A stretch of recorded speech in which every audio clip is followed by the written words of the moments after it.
सहनाववतु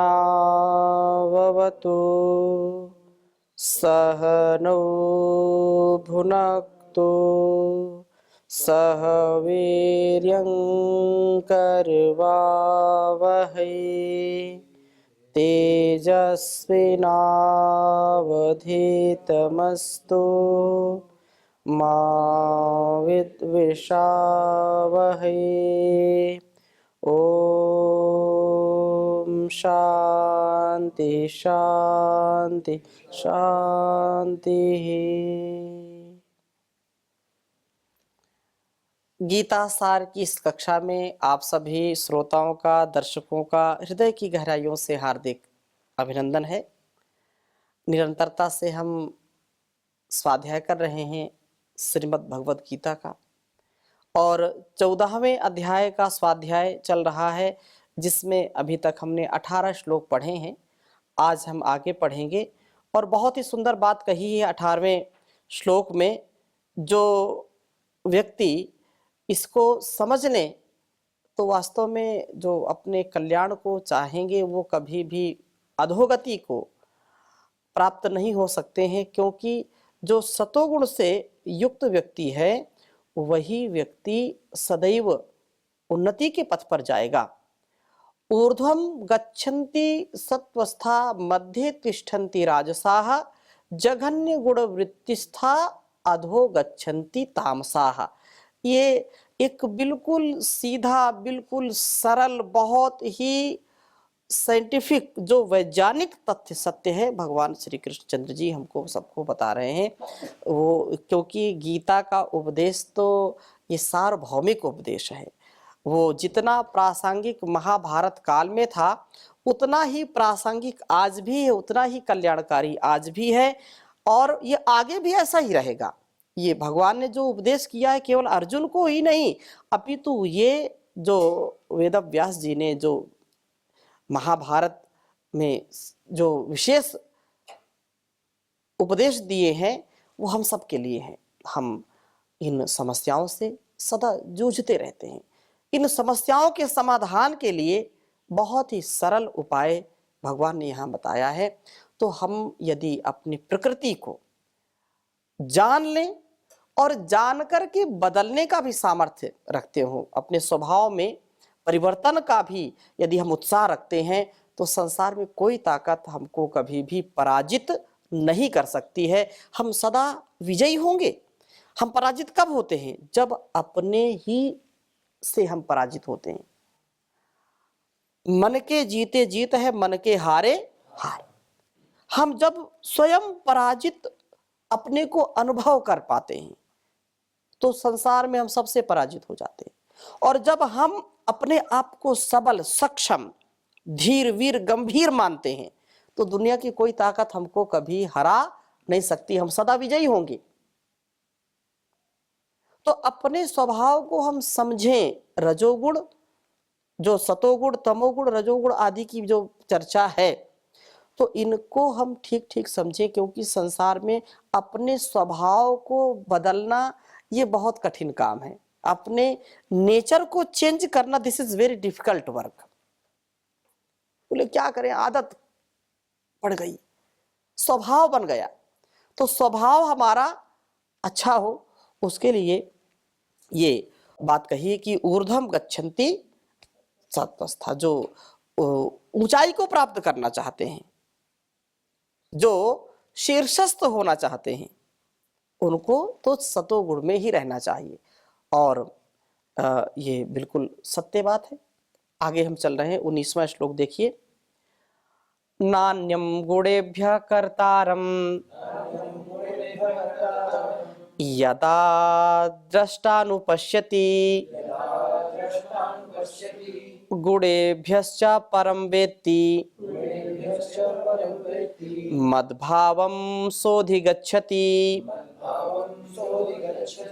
कहा कि नायम गुणेभ्यः कर्तारम, ज्ञानी जो पुरुष है जिस समय दृष्टा तीनों गुणों के अतिरिक्त अन्यम, अन्य किसी को कर्तारम, कर्ता ना नहीं मानता है या अनुपश्यति नहीं देखता है, और गुणों के गुणों से अत्यंत परे जो आत्म तत्व को व्यक्ति जानता है, उस समय सह वह मद भाव मेरे स्वरूप को अधिगच्छति प्राप्त होता है, वह मेरे स्वरूप को प्राप्त करता है। देही जहाँ भगवान ने कहा कि जानी पुरुष संभाव से देखने वाला जो दृष्टा पुरुष जब यह जान लेता है कि प्रकृति के गुणों से अतिरिक्त दूसरा कोई करता नहीं है, इसके साथ ही तीनों गुणों से परे साक्षीभूत आत्म तत्व को पहचान लेता है, वह मुझे पा लेता है। जब जानता है कि तीनों गुणों का जो समावेश है, इससे आगे पीछे तो कुछ है नहीं, तो उनको जब दृष्टा भाव से देखेगा, और दृष्टा भाव से देखेगा तो उसको जो कल्याणकारी वही तो ग्रहण करेगा, वैसा बनेगा, और जो ऐसा बनेगा वो मुझको प्राप्त कर लेगा। अर्थात उसकी जो स्थिति है वह बहुत ही सुंदर व्यवस्थित हो जाएगी, और कभी भी वह क्लेश को, दुख को प्राप्त नहीं होगा। ऐसी बात यहाँ पर कही है। और आगे क्या कहा? गुणानेतानतीत्य त्रीन् देही देह समुद्भवान् जन्म मृत्यु जरा दुःखैर् विमुक्तो अमृतमश्नुते। बहुत सुंदर बात कही कि ये जो देही, जो पुरुष है, देह और देही, देह और देही समझते हैं ना? देह तो शरीर हो गया, देही जो इसके अंदर है आत्मा, एक शरीर और शरीरी, शरीर ये शरीर है, इसके अंदर रहने वाला शरीर आत्मा, अंग अंगी, संजा और संजी, ठीक है? संजा जो नाम किसी का है ना, ये नाम सबके अलग अलग हैं, लेकिन इसके अंदर जो रहने वाला है वो संजय, वो एक ही है, ठीक है? तो ये देह और देही, जो देही पुरुष है, देह समुद्भवान, शरीर की जो उत्पत्ति, शरीर उत्पत्ति कारण रूप, एतान, इन तीन गुणों को अतीत्य उल्लंघन करके जन्म मृत्यु जरा दुख ही, जन्म मृत्यु वृद्धावस्था और सब प्रकार के दुखों से विमुक्त हुआ अमृतम परमानंद को अश्नुते प्राप्त होता है। जब वो समझता है कि वास्तव में तीन गुण हैं और इनसे जो गुणातीत हो जाता है, जो गुणातीत हो जाता है, वास्तव में वह देही आत्मा, देह समुद्भव अर्थात देहोत्पत्ति के बीजभूत इन तीनों गुणों का अतिक्रमण करके जन्म और वृद्धावस्था मृत्यु के दुखों से मुक्त होकर के अमृत अर्थात मुक्ति को प्राप्त कर लेता है, अमृत तत्व को प्राप्त कर लेता है। आपने ईशोपनिषद में पढ़ा है, विद्याम च अविद्याम च यस्तद वेदो भयम सह अविद्या मृत्युम तीर्त्वा विद्यामृतम अश्नुते, संभूतिम च विनाशम च यस्तद वेदो भयम सह विनाशेन मृत्युम तीर्त्वा संभूत्याम अमृतम अश्नुते। ये जो प्रकृति है, इस प्रकृति को हम ठीक ठीक समझ लें तो वास्तव में समझ करके वैसा जीना आरंभ कर दें, तो उस प्रभु से हमको ऐसा सामर्थ्य मिल जाता है कि हम गुणातीत हो जाते हैं। गुणों के कारण ही हमको कभी जो है सुख, कभी दुख मिलता है, कभी हमको अनेक समस्याएं मिलती हैं। तो हम प्रभु की शरणागति को प्राप्त हो तो अपने आप जो सात्विकता है, फिर धीरे धीरे धीरे धीरे गुणातीत हो जाते हैं। और जैसे गुणातीत हो गए तो जन्म मृत्यु के जो चंगुल हैं उसमें चंगुल में फंसेंगे नहीं तो पुनरपि जननम पुनरपि मरणम है। ये बालस्तावत् क्रीडासक्तस् तरुणस्तावत् तरुणीरक्ता वृद्धस्तावत् चिन्तामग्नः परमे ब्रह्मणि कोऽपि न लग्नः भज गोविंदम भज गोविंदम गोविंदम भज मूढ़मते यावत् पवनो निवसति देहे तावत् कुशलं पृच्छति गेहे गतवति वायौ देहापाये भार्या बिभ्यति तस्मिन् काये भज गोविंदम भज गोविंदम गोविंदम भज मूढ़मते। ये संसार का जो एक विचित्र चक्र चल रहा है, इस विचित्र चक्र से अपने को बचाने के लिए तत्व ज्ञान का होना बहुत आवश्यक है। जब तत्व ज्ञान होगा तो निसंदेह आत्मा का, परमात्मा का, प्रकृति का ठीक ठीक ज्ञान होगा। ज्ञान होगा तो व्यक्ति फिर अपने आप को संभालेगा और जरा जन्म मृत्यु वृद्धावस्था आदि दुखों से विमुक्त होकर के अमृतम अश्नुते, अमृतत्व की प्राप्ति करेगा, क्योंकि वो आनंद घन है, वो अमृत के है। सत्यम ज्ञानम अनंतम ब्रह्म, वह सत्य रूप है, वो ब्रह्म है। इसलिए भगवान का स्मरण करना और कण कण में उसको विद्यमान मानना और अपने जीवन को अच्छा बनाने का पूरा पुरुषार्थ करना। इसलिए कहा है नमस्कार भगवन तुम्हें भक्तों का बारंबार हो, श्रद्धा रूपी भेंट हमारी मंगलमय स्वीकार हो। तुम कण कण में बसे हुए हो, तुझ में जगत समाया है। तिनका हो चाहे पर्वत हो, सभी तुम्हारी माया है। तुम दुनिया में हर प्राणी के जीवन का आधार हो। नमस्कार भगवन तुम्हें भक्तों का बारंबार हो। सबके सच्चे पिता तुम ही हो, तुम ही जगत की माता हो। भाई बंधु सखा सहायक रक्षक पोषक दाता हो। चींटी से लेकर हाथी तक सबके सिरजनहार हो। श्रद्धा रूपी भेंट हमारी मंगलमय स्वीकार हो। ऋषि मुनि योगी जन सारे तुझसे ही वर पाते हैं। क्या राजा क्या रंक तुम्हारे दर पे शीस झुकाते हैं।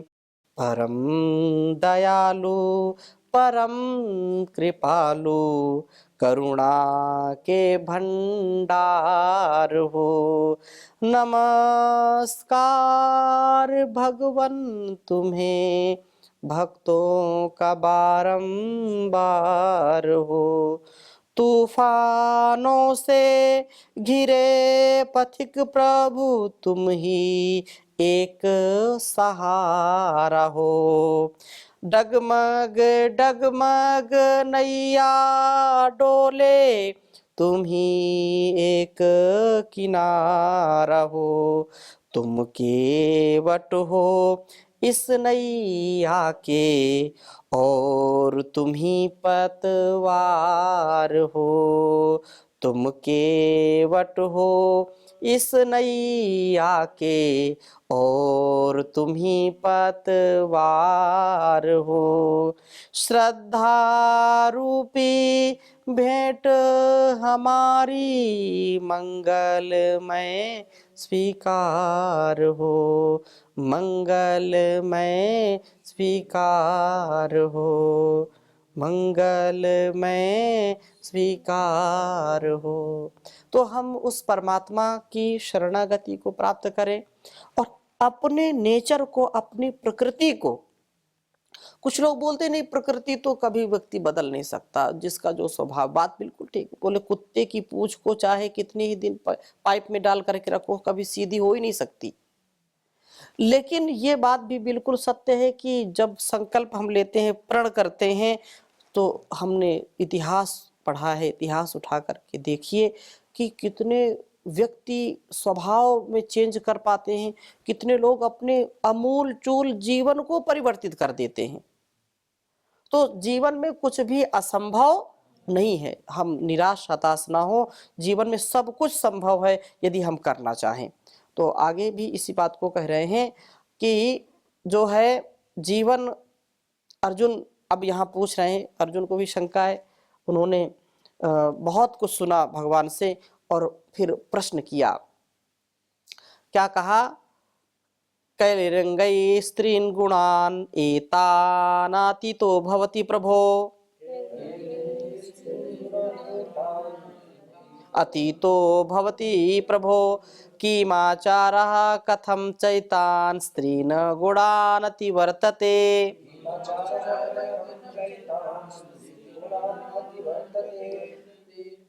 कहा कि एतान त्रीन, जो अर्जुन ने पूछा कि हे प्रभु किन लक्षणों से यह जाना जाए कि यह योगी इन तीन गुणों से पार चला गया है।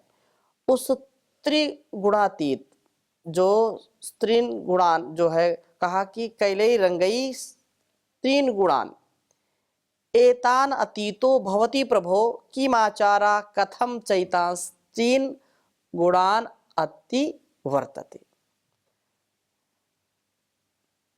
उन तीन गुणों से ये व्यक्ति पार हो गया है, अतीत गुणातीत हो गया है। कैसे समझेंगे? उसका व्यवहार, उसका आचरण कैसा होता है? और तीन गुणों से पार चला जाता है, कैसे हम इसको माने? प्रमाण क्या इसका हम करेंगे? तो भगवान ने उनके प्रश्नों का उत्तर दिया है। श्री भगवान उवाच प्रकाशम च प्रवृत्तिम च मोहमेव च पांडव, प्रकाशम च प्रवृत्तिम च मोहमेव च पांडव, न द्वेष्टि संप्रवृत्तानि न निवृत्तानि कांक्षति।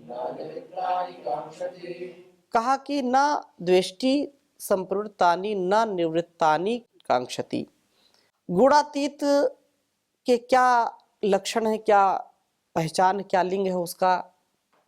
इस प्रश्न का उत्तर यहाँ प्रस्तुत किया हुआ है। और कहा कि हे पांडव, हे अर्जुन, जो सत्व रज और तम के कार्य रूप प्रकाश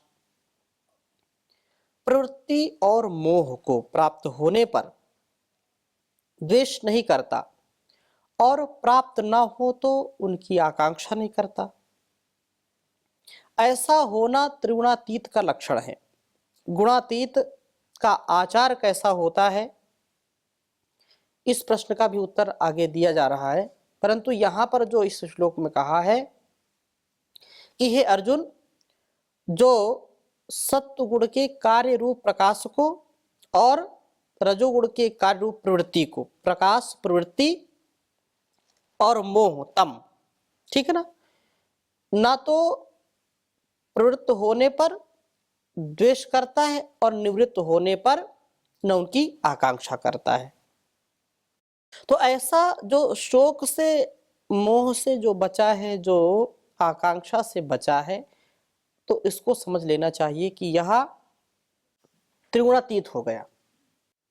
योग रतो वा भोग रतो वा संग रतो वा संग विहीनः यस्य ब्रह्मणि रमते चित्तम नंदति नंदति नंदत्येव भज गोविंदम गोविंदम भज मूढ़ मते। ये कहा कि योग रतो वा भोग रतो वा संग रतो वा संग विहीना, यस्य ब्रह्मणि रमते चित्तम नंदति नंदति नंदत्येव। जैसा यहाँ श्लोक में कहा कि प्रकाशम च प्रवृत्तिम च मोहमेव च पांडवा न द्वेष्टि संप्रवृत्तानि न च निवृत्तानि कांक्षति। ये तीनों गुणों से युक्त व्यक्ति यदि प्रवृत्त हो रहा है, कार्य में प्रवृत्त हो रहा है, जैसे सतोगुण है तो वो ज्ञान, और रजोगुण है तो वह कर्म, और तमोगुण है तो वह मोह आदि में, अज्ञान, मोह या जो है हाँ अन्य प्रवृत्ति है जो तो इस प्रकार से तमोगुण के जो मोह में जब वो फंसता नहीं है तो इसका मतलब ये है कि वह इससे अतीत गुणातीत हो गया। इसका जो त्रिगुणात्मक स्वभाव था वो धीरे धीरे हट गया, छट गया है, ये ऐसा कहा है। और आगे भी इसी को और स्पष्ट कर रहे हैं, उदासीनवदासीनो गुणैर्यो न विचाल्यते गुणा वर्तन्त इत्येव यो तिष्ठति नेङ्गते। उदासीनो गुणैर्यो न विचाल्यते गुणा वर्तन्त इत्येव यो अवतिष्ठति नेङ्गते। जो सभी विषयों में उदासीन की भांति साक्षीवत आसीन रहते हैं और गुणों का प्रभाव जिनके ऊपर नहीं ज्यादा पड़ता, जो विचलित नहीं होते, विचलित जिनको कोई नहीं कर सकता है, जो यह जानकर स्थिर रहता है अवतिष्ठति कि वह गुण और गुणों में अपने स्वभाव अनुसार व्यवहार कर रहे हैं, इस प्रकार से जिसमें गुणों के कारण विकार उत्पन्न नहीं होता, जो गुणों से विकंपित नहीं होता, अर्थात व्यवहार में सदा सब प्रकार से समता को प्राप्त कर लेता है, उतार चढ़ाव जिसके समाप्त हो जाते हैं, जो दूसरे अध्याय में आपने पढ़ा है, योगस्था कुरु कर्माणि संगम त्यक्त्वा धनंजया सिद्ध सिद्ध्यो समो भूत्वा समत्वम योग उच्यते। बुद्धि युक्तो जहाति है उभे सुकृत दुष्कृते तस्माद् योगाय युज्यस्व योगः कर्मसु कौशलम। समत्वम समता में, जो थोड़ा सा तप भी कर ले और तप में जो घबराए नहीं, विचलित ना हो, तो वास्तव में वह बहुत ही श्लाघनीय जीवन जीने वाला होता है। उदासीन, जो सभी प्रकार से उदासीन, जो complete attachment with complete detachment in person in place in things, जो अनासक्त भाव जिसका है, तो वह स्थिर रहता है और साक्षी भाव से सबको देखता रहता है। ऐसा व्यक्ति गुणातीत हो जाता है। सब प्रकार से उसमें सुख दुख हो, चाहे कितना भी घोर संकट हो, वो संकटों में कभी भी घबराता नहीं है। ऐसा व्यक्ति वास्तव में सच्चा भक्त होता है, वह गुणातीत होता है, ऐसी यहाँ पर बात कही है। और सबसे सुंदर यह जीवन होता है। हम भी इन गुणों को धारण करें और गुणों की बारीकता को समझें, गुणों से फिर धीरे धीरे गुणातीत होते चले जाएं। जो सात्विक गुण है वो तो त्रिगुणात्मक, तो सारा संसार ही है, हमारा भी जीवन है, लेकिन सच्चा जो जीवन है, जो साधक का जीवन है, वो इन बाधाओं से ऊपर उठ जाए। ऐसा नहीं कि आलंबन मिला तो जो है उसी में मिल गए, बंधन में नहीं आना, क्योंकि यह सांसारिक बंधन है, यह अत्यंत कष्टकारी है, अत्यंत दुख को देने वाला है, दुखी करने वाला है।